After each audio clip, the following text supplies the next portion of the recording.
नीलांबुज श्यामल कोमलांगम सीता समारोपित वाम भागम पाणव महासायक चारु चापम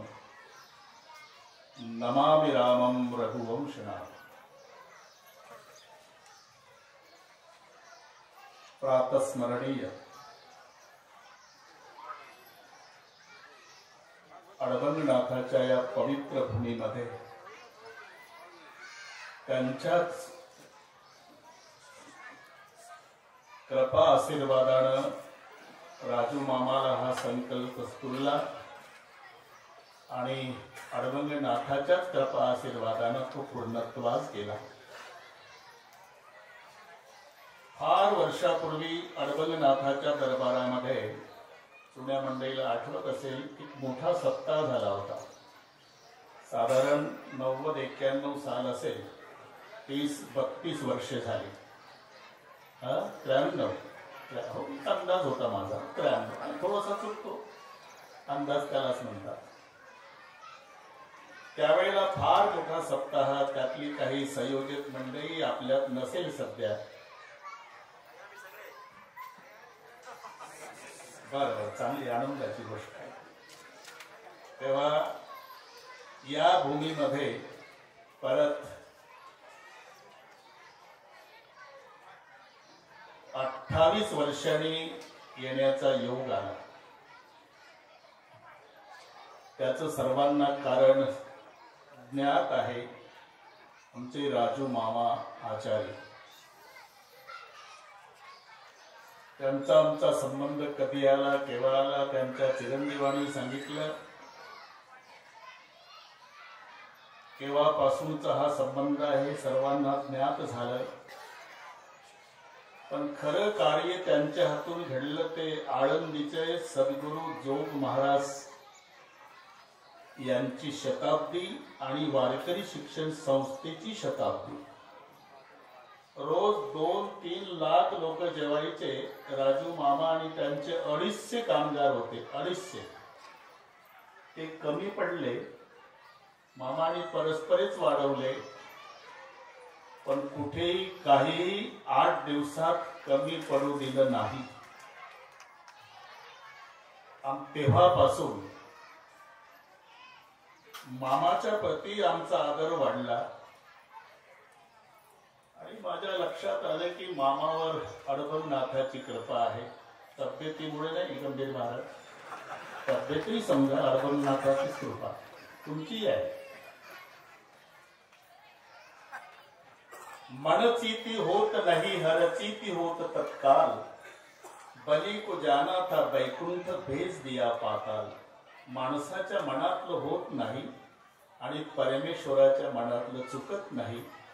कदाचित अडबंगनाथांच्याच मनात असेल की कोरोना काळ संपल्यावरचा पहिला अभिष्ट चिंतन सोहळा माझ्या गावाला व्हावा, हे त्यांच्या मनात आहे।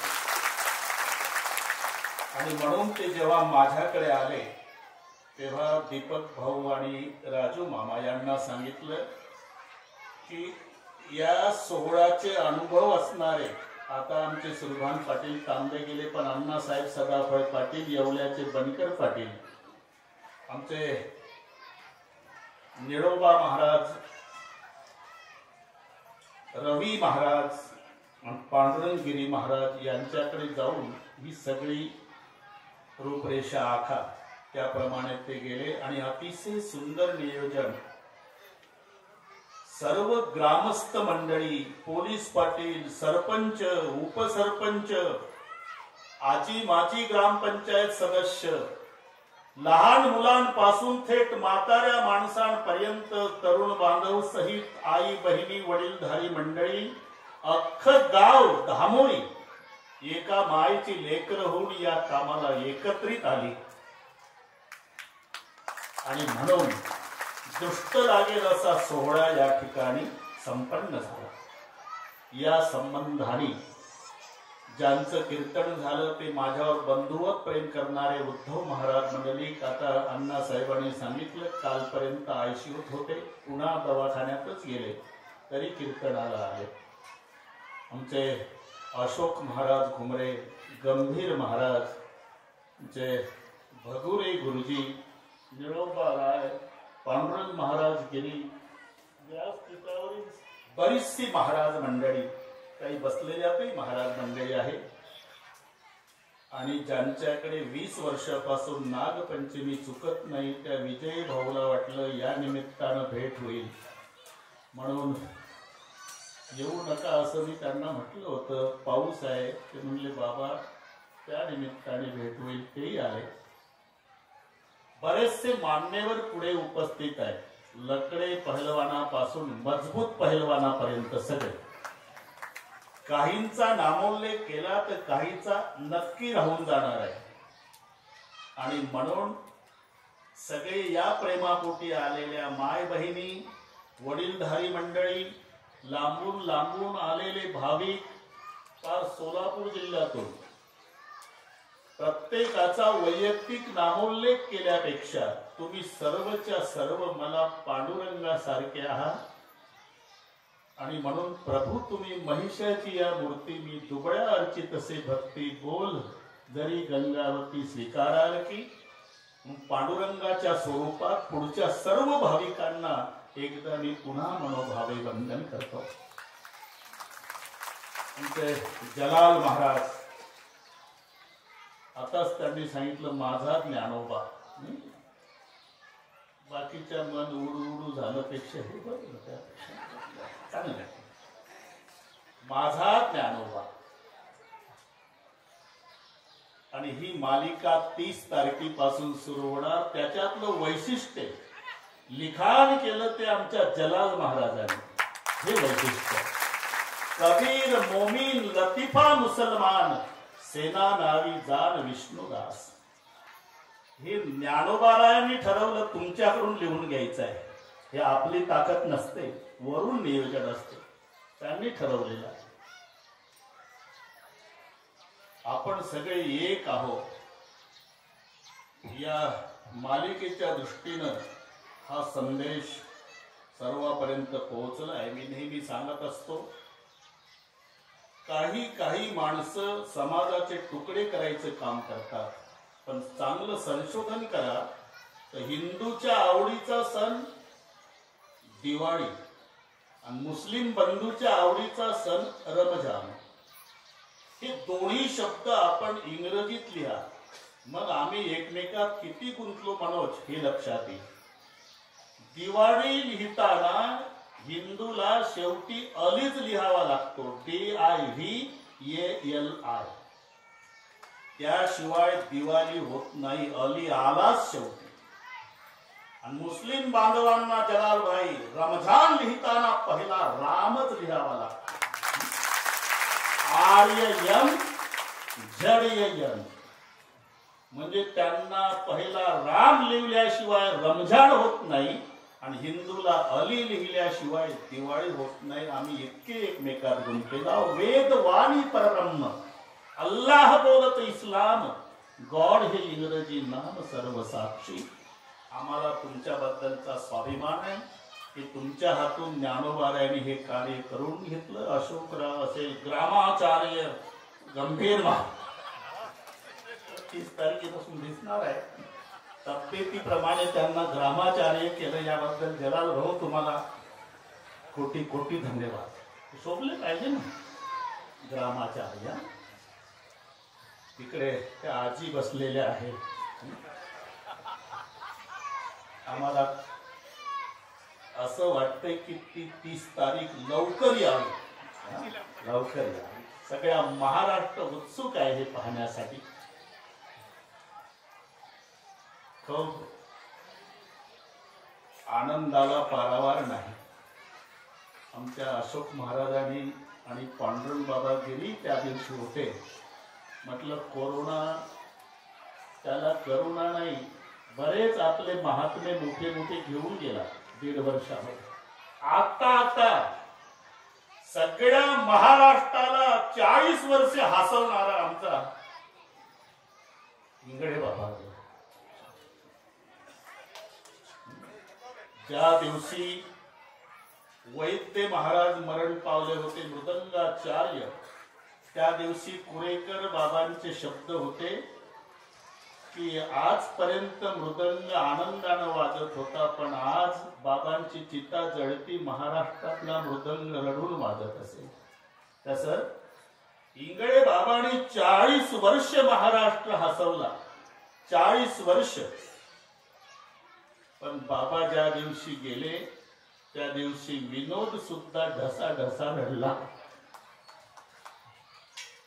आणि म्हणून ही माझी सगळी महाराज मंडळी त्या दिवशी एकत्रित व्यासपीठावर मी पाहिली आणि मग तो आनंद आवडेना.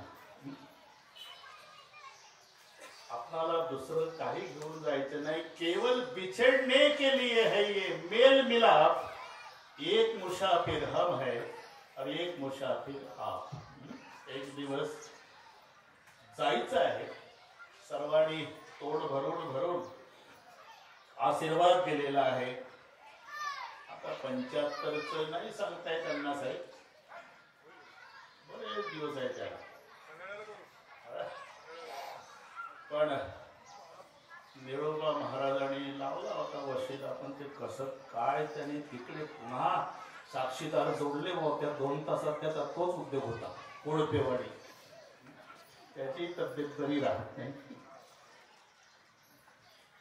पण मला शाश्वती आली. 68वा बरं का लकडे साहेब, 68वा वाढदिवस कोळपेवाडीला होणार, तोपर्यंत मला काहीच होणार नाही. 1 वर्षाची तो गॅरंटी आहे. 75चं पाहू पुन्हा वशिला लावू, पण 1 वर्ष आता धोका नाही. आनंद आहे, खूप आनंद.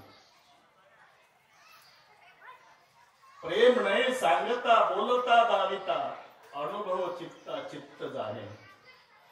प्रेम ही सांगण्याची गोष्ट नाही.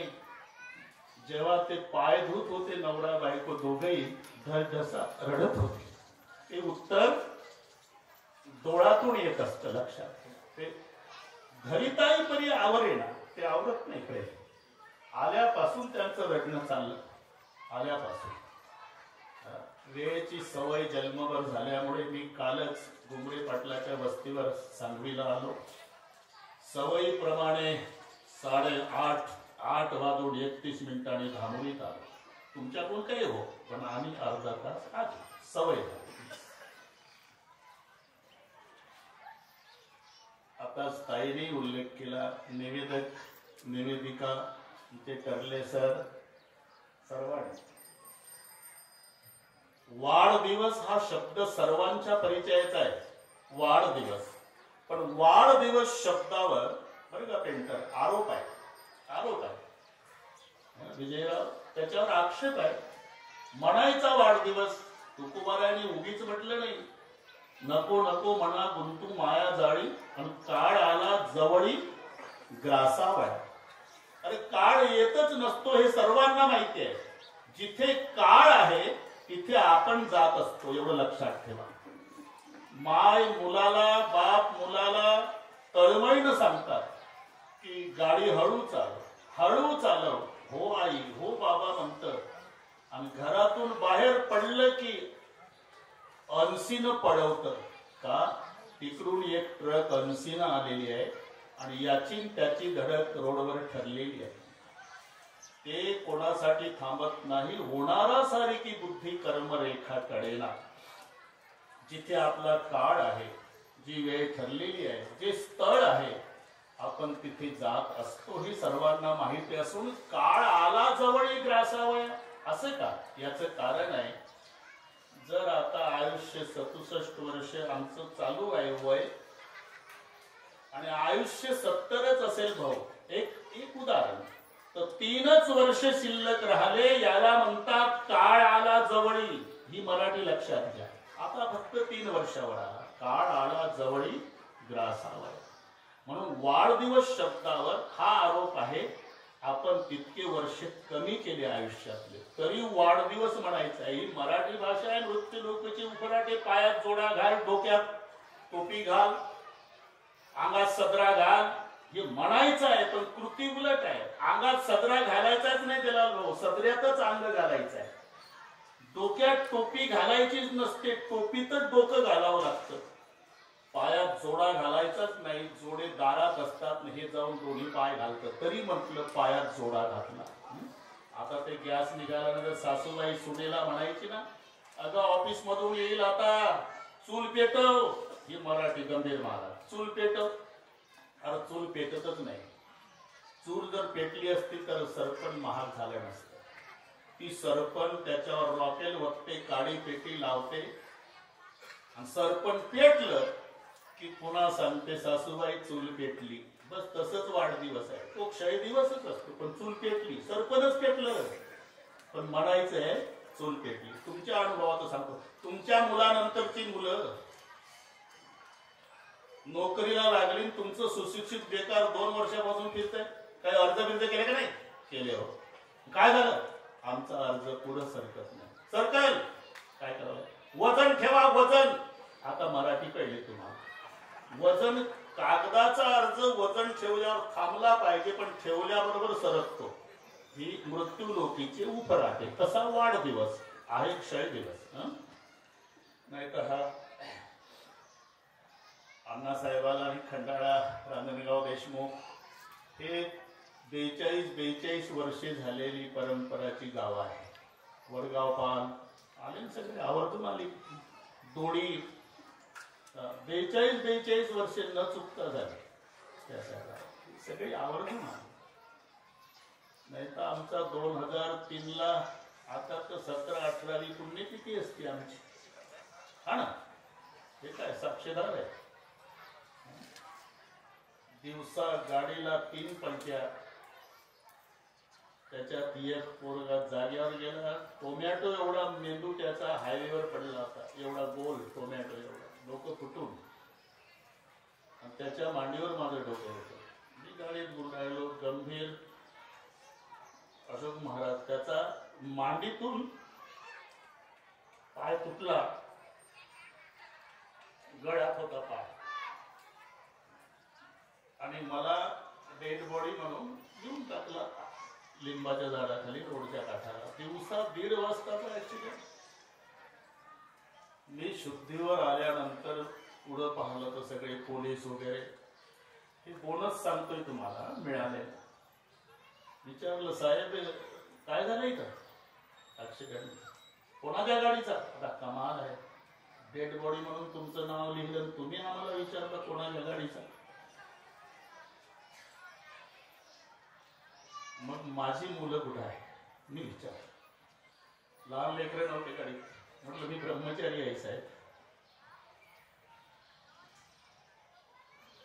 मुलं म्हणजे एक वाचवणार होतं, एक गायब होतं, एक मरून पडलं ते, आणि ते पाय तुटून पडलं हायवेला. त्याला भेटलो, महाराज दुरुस्त झालो तर वाजवता यावं, नाही तर आता मृत्यू आलेला बरं. कारण गुणवाणाला मग जगणं योग्य वाटत नाही, त्याच्यातला गुण समजा. तो गंभीर साक्षीदार त्या 2003 सालचा. त्याच्याकडे पहिलवान वगैरे आमची नेहमीचीच मंडळी आहे.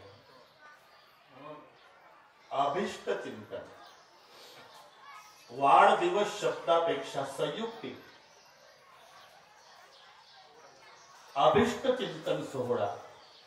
विजयराव, ज्या व्यक्तीवर आपलं जीवापार प्रेम असते ती व्यक्ती त्याचं नियोजित आयुष्य जगतच असते. पण त्या व्यक्तीच्या नियोजित आयुष्यामध्ये काही अनिष्ट घडू नये म्हणून सर्वांनी एकत्रित येऊन सामुदायिकरित्या इष्टदेवाकडे केलेली प्रार्थना, याचं नाव अभिष्ट चिंतन. तेव्हा मामाच्या वतीनं हा सोहळा संपन्न झाला.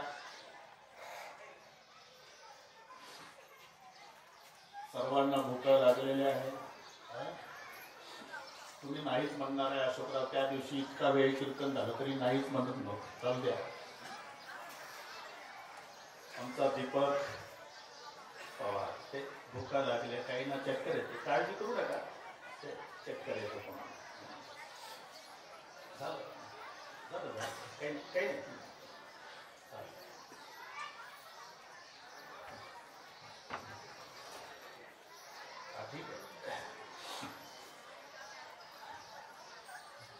तेव्हा अभिष्ट चिंतन सोहळा निमित्ताने सगळ्या ग्रामस्थ मंडळींनी एकत्रित येऊन राजू मामाला साथ दिली. आमचा Deepak Pawar, sound system, shooting वाले सर्वच एकत्रित आले. या विष्णुभाऊ या. ज्ञानेश्वर महाराज, आता इथे माझा ज्ञानोबा आहे, इथे आम्ही काय सांगायचं, ऐकलेलं सांगतो, त्याचं काही मी वाचलेलं नाही तसं. पण 16व्या वर्षी समाधी घेणार होते ज्ञानेश्वर महाराज. ती चाहूल तिन्ही भावंडांना लागली, निवृत्तीनाथाला, सोपाणी काकाला, मुक्ताबाईला, की ज्ञानोबा समाधी घेतोय. निवृत्तीनाथ म्हणाले, ज्ञाना, अरे कधी गुरुदक्षिणा म्हणून तरी आग्रह केला का रे बाबा? नाही गुरुदेवा. मग माझी एक विनंती आहे, बोला. घाई करू नको, माझ्या करता 2 वर्ष थांब. म्हणून निवृत्तीनाथाचं मान्य केलं. सोपान काका म्हणाले, मायबाप गेल्यानंतर तू आमचा मायबाप. मी कधी हट्ट केला नाही दादा, पण जसं थोरल्या दादाचं ऐकलं तसं माझं ऐक ना. काय, माझ्याही करता 2 वर्ष थांबा. ठीक आहे सोपाना. बहीण पुढे आली, मुक्ताई, दादा कधी रक्षाबंधनाच्या दिवशी तरी तुझ्याकडून काही मिळावं ही अपेक्षा केली का या मुक्तानं? नाही काय. मग या दोघांचं ऐकून माझं ऐकत नाही काय? माझ्या करता 2 वर्ष थांब. ठीक आहे ताई. मग पुन्हा ज्ञानेश्वर महाराज 6 वर्ष थांबले. मग 16 आणि 6, मग 22व्या वर्षी समाधीचा निर्णय झाला. कदाचित त्यातला हा प्रकार असेल. हे सगळे एकत्रित येऊन म्हणत असतील, आता इंगळे बाबा सारखे मोठे मोठे गेले, आमच्या आयुष्यातला एक एक दिवस घ्या देवा, पण या बाबाला जास्त दिवस जगू द्या. त्यातला हा प्रकार असेल अभिष्ट चिंतन. आणि तुमचं जोपर्यंत प्रेम आहे, आता आमचा नातू बोलला, आमची एकत्र कुटुंब पद्धती, पण 5 भावातला मी एकटाच राहिलो. 4ही गेले तरी सगळे आता ते आपले आपले उद्योगीच आहे, पण एकत्रितच आहे. तो रेल्वेत पायलट आहे, ते दाढी बिडी करून बोललं नाही का ते, आता नातू आहे, इंजिनियर आहे. आले सगळे गाडी करून घरून. आनंद वाटला.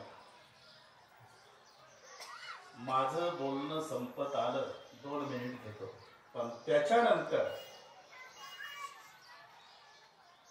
इच्छा नसली आणि बोलण्याचं धाडस नसलं तरी माझ्या राजू मामाला बोलवतो. कशासाठी? तुमचे सर्वांचे आभार. आणि जेवल्याशिवाय जाऊ नका हे त्यांनी सांगायचं. कारण जेवल्याशिवाय जाऊ नका हा सांगण्याचा अधिकार जेवू घालणाऱ्याचा असतो. आपण तिथली चपाती खायची, जेवल्याशिवाय जाऊ नका हा अधिकार ते रडायला लागले. राजू मामासाठी राखीव ठेवतो. भगवान श्रीकृष्णाने 12 गाव अग्नी गिळला. 2:11 झाले, आता 2च मिनिट घेतो. 12 गाव अग्नी. पेंड्या, वाकड्या, बोबड्या, सुदाम्या, श्रीदाम्या, मधुमंगल, सगळे गोपाळ. कृष्णा आकर रे आकर. आता साधे घोडे होते, लकडे होते, साधे घोडे. आकर बाबा आकर. तोड उघडलं देवानं. अरे कृष्णा, विडी पोळली तर माणसं उड्या मारतात लेका. 12 गाव अग्नी गिळला तरी तुला चटका बसला नाही. त्याच्यात पेंढ्या जरा खरपूस बोलणारा होता. खरपूस आमच्या अशोक महाराज सारखा. पेंढ्या म्हणे, तुम्ही सारे कार्य करिता नवल, आपुली सिदुरी खातो त्याचे आले बळ. याची काय ताकद आहे रे कृष्णाची? आपली सगळ्यांची सिदुरी गोपाळांची एकटा खातो कृष्ण्या, म्हणून चटका सहन केला. तशी तुम्हा भाविकांची प्रेम रूपी सिदुरी आमच्या पाठीमागे असल्यामुळे इतके वर्षे सुखाचा प्रवास झाला. त्या प्रेमात पुन्हा पुन्हा वाढ होत राहावी ही अडवणनाथाच्या प्रभूच्या चरणी प्रार्थना करून येथे वाणीला विराम देतो.